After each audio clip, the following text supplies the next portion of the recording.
उत्तर प्रदेश में 2027 विधानसभा चुनाव से पहले सियासी तापमान तेजी से बढ़ रहा है, लेकिन पश्चिमी उत्तर प्रदेश में भारतीय जनता पार्टी के सामने जो चुनौती खड़ी हो रही है वह विपक्ष से ज्यादा अपने ही नेताओं के बीच की खींचतान से जुड़ी है।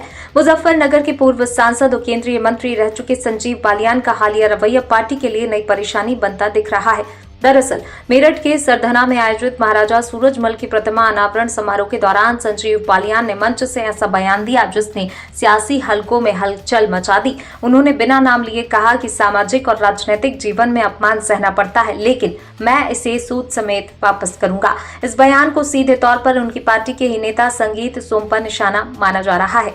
कई बार राजनीति हो या सामाजिक जीवन, अपमान सहना पड़ता है, 2 कदम पीछे हटाने पड़े। ऐसा अपमान हमने चुनाव में भी सहा था। चुनाव हार जीतने का दुख नहीं होता, लेकिन जिस तरह से अपमानित किया गया था उसका दुख होता है। और अपमान रात बड़ा भी डबल अपमान हो लिए। और भाई सूद से ही चुकाओगे, चुकाओगे ही नहीं चुकाओगे।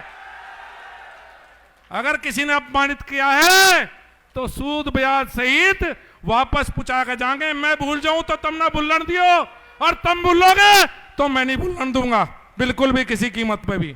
बता दें कि संजीव बालियान 2014 और 2019 में मुजफ्फरनगर से सांसद रहे, लेकिन 2024 के लोकसभा चुनाव में उन्हें हार का सामना करना पड़ा।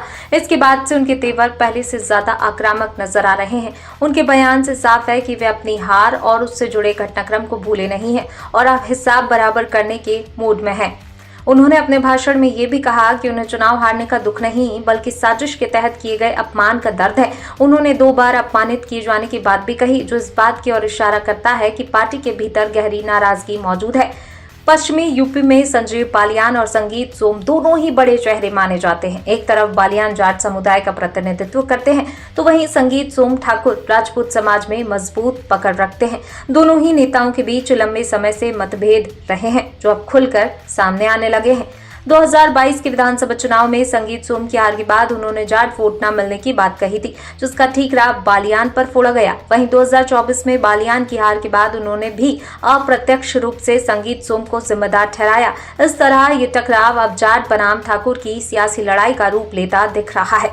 सबसे दिलचस्प पहलू ये रहा कि जिस मंच से बालियान ने ये बयान दिया, वहां पंजाब के मुख्यमंत्री भगवंत मान और आरएलपी नेता हनुमान बेनीवाल भी मौजूद थे। विपक्षी नेताओं के साथ मंच साझा करना बीजेपी नेतृत्व को रास नहीं आया। सूत्रों के मुताबिक पार्टी हाईकमान ने इस पूरे घटनाक्रम पर नजर बनाई हुई है।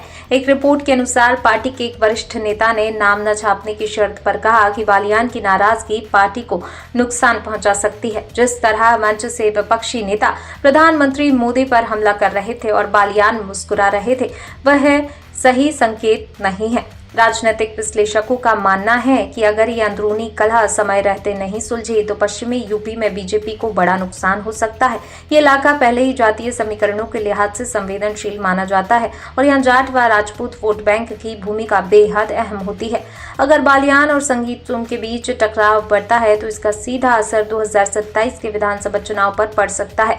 ऐसे में बीजेपी के लिए सबसे बड़ी चुनौती यही है कि वह अपने नेताओं के बीच संतुलन कैसे बनाए रखे।